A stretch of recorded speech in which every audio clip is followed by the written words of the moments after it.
অশ্বারোহী সৈনিক এবং উজিরকে সাথে নিলেন প্রচুর স্বর্ণমুদ্রা এবং দামি উপহার। তিনি ঘোষণা দিলেন না যে তিনি বিপদে যাচ্ছেন, তিনি মদিনা জিয়ারতে যাচ্ছেন। দামেস্ক থেকে মদিনার পথ ছিল অনেক দীর্ঘ।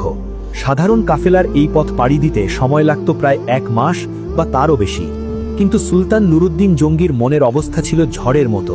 তিনি ঘোড়ার পিঠ থেকে নামলেন না। খাওয়া দাওয়া, ঘুম সব ভুলে গেলেন।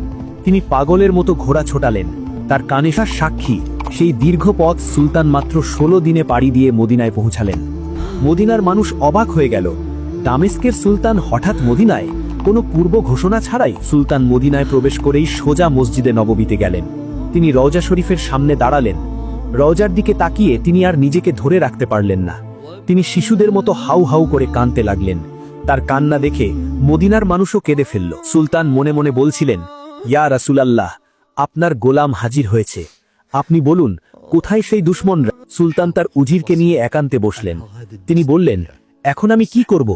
আমি তো সেই লাল চেহারা আর নীল চোখের লোক দুটোকে চিনি না। আমি কিভাবে তাদের খুঁজে বের করব? উজির তখন এক অসাধারণ বুদ্ধি বের করলেন। তিনি বললেন, সুলতান, আপনি মদিনার গভর্নরকে ডাকুন। তাকে বলুন, দামেস্কের সুলতান মদিনার প্রতিটি মানুষকে নিজের হাতে উপহার এবং স্বর্ণমুদ্রা দিতে চান। মদিনার আবাল বৃদ্ধ বনিতা সবাইকে আসতে হবে, কেউ যেন বাদ না পড়ে।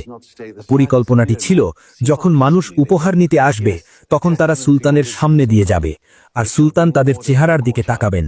যদি স্বপ্নের সেই 2 লোক আসে তবে সুলতান তাদের চিনে ফেলবেন। পরদিন সকালে মদিনা জুড়ে ঘোষণা করে দেওয়া হলো।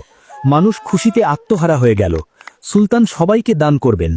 সকাল থেকেই মসজিদে নববীর সামনে হাজার হাজার মানুষের ভিড়